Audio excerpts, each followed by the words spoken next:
안녕하세요. 간현입니다. 오늘은 지난 기사에서 20, 30대들이 직장인에서 임원 승진을 바라지 않고 그냥 퇴사하는 이유에 대해서 제 나름대로 한번 고민을 해봤고 추측을 해봤고 상상을 해봤습니다. 어, 블로그에 이미 글은 올렸고요. 블로그엔 이런 내용으로 올렸죠. 포화 상태에 있다. 임원 대상자들이. 이미 임원 대상자들이 포화 상태에 있기 때문에 일반 20, 30대의 직장인들은 임원에 갈 길이 없다. 그 말이 정답인 것 같아요. 왜냐하면 회장 입장에서 직장인들 자기 직원들이 중에 공동 운명체는 존재하지 않아요.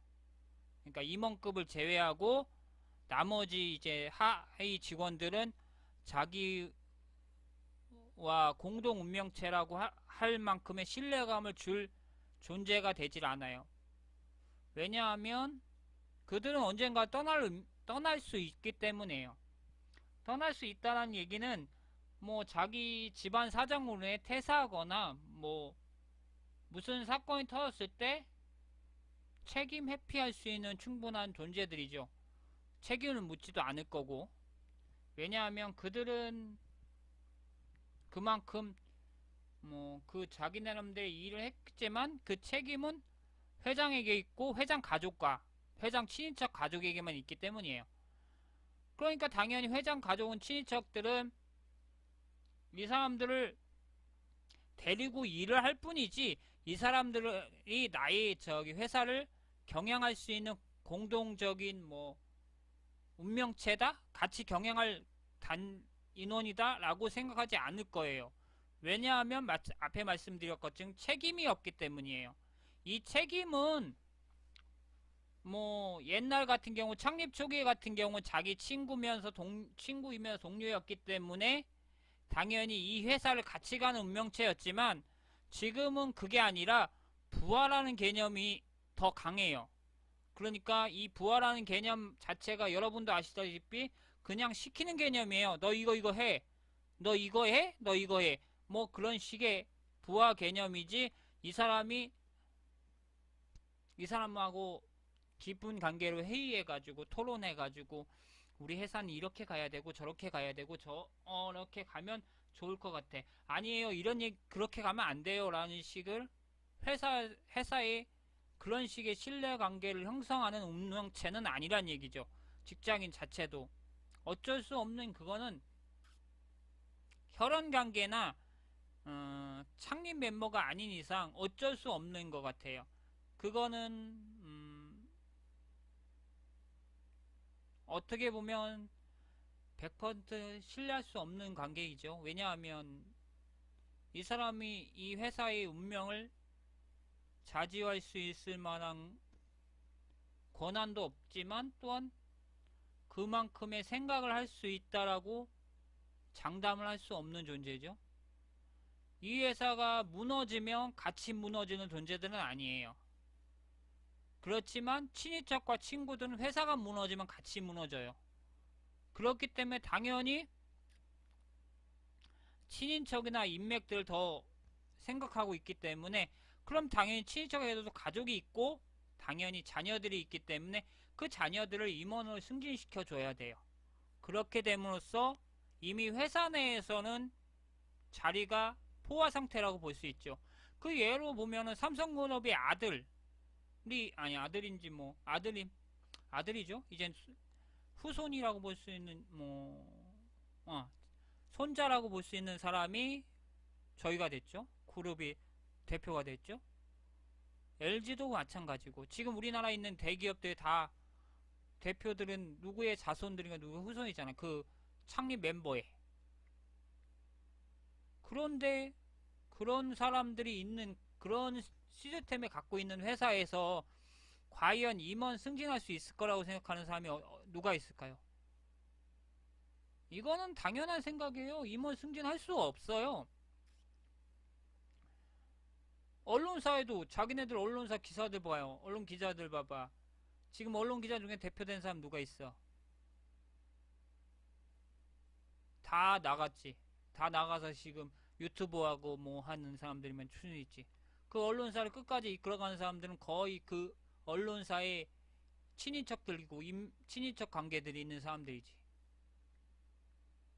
이거는 어쩔 수 없는 사행이에요. 개인 기업이기 때문에 개인이 통제하고 개인이 관리하고 개인이 책임지고 있는 기업이기 때문에 당연히 개인으로서 신뢰할 수 있는 사람들을 갖다가 자리에 올릴 수밖에 없어요. 그러면 이 자리에 올라가는 사람들은 당연히 경쟁 자체가 무의미하죠. 그러니까 사실상은 직장 내에서 경쟁 관계로 해서 승진할 수 있다고 말하지만 그건 어디까지나 임원을 제외한 급까지기. 임원 제외한 급까지만 가능한 거죠. 그렇지만 그 자리도 평사원보다는 조금밖에 없어요. 그러면 이 조금은 자리, 나머지 자리 없는 자리는 뭐예요? 다 퇴사하고 다른 데 가서 일을 해야 돼요. 결국은 자리는 삼각형 구조이기 때문에 어차피 부족해요. 자리는 부족하고 당연히 또 임원급 자리는 부족해요.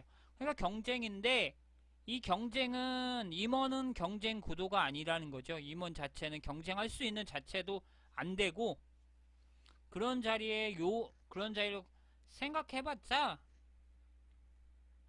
나중에는 버림받는 카드밖에 안 된다는 거죠.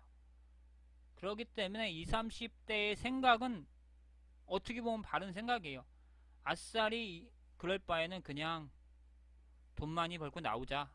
그런데 여기서 이제 기술 유출이 일어나는 거죠.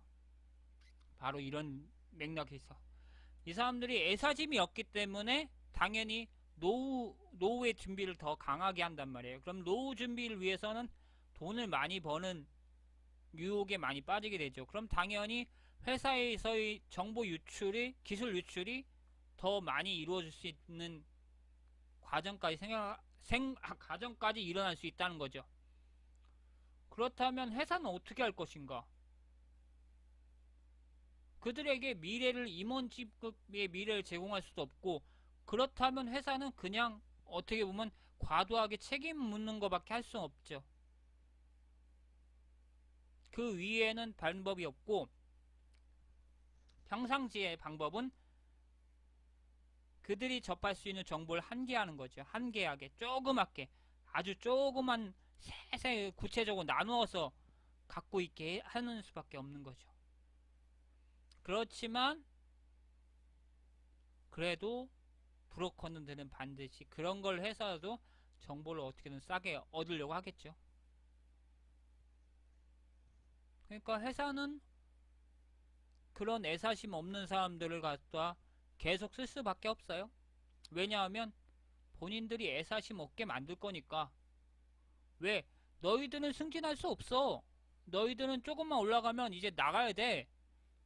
이게 우리 회사의 상황이야. 이걸 거부할 수는 없어. 왜냐하면 너희들은 운명 공통체가 아니기 때문에.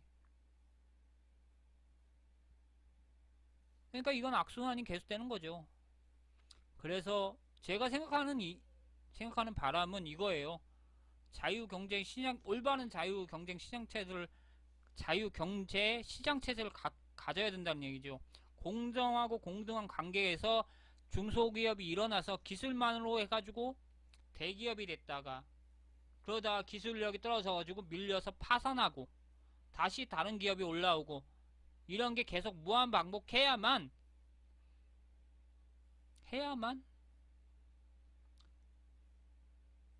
20대들, 20, 30대의 임원 승진을 갖다가 가속할 수 있게, 갈 수 있게 될 수 있을 겁니다. 지금 이런 상황에서 국가가 대기업을 지켜주는 상황에서는 결코 20, 30대가 승진할 수 있는 기회가 없을 가능성이 매우 높습니다.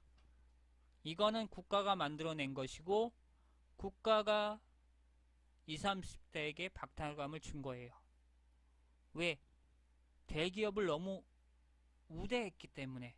이 대기업이 잘못된 경영을 해도 어쩔 수 없이 많은 회사 인원이 빠질까봐 걱정해서 어느 정도 잡아주고 지원해주고 하니까 이 고인물이 돼버린 거죠. 고인물이 됨으로써 그 고인물 안에서 뱅뱅 도는 거예요. 고인물 안에서만 뱅뱅 돌고 이제 새로운 물들은 그 주변만 돌다가 나가버리는 상태가 된 겁니다. 그렇기 때문에 20, 30대의 생각은 바른 것이고 이거에 대안으로 20, 30대가 임원급 승진하기 위해서 바라는 것은 국가가 자유시장 경제체제를 올바르게 감독할 수 있는 시각을 가져야 된다는 거죠. 그 시각을 갖지 않는 이상은 결코 회사가 올바르게 20, 30대가 임원을 승진할 수가 없어요. 일반인이 20, 30대가. 그렇다는 생각입니다. 이상입니다.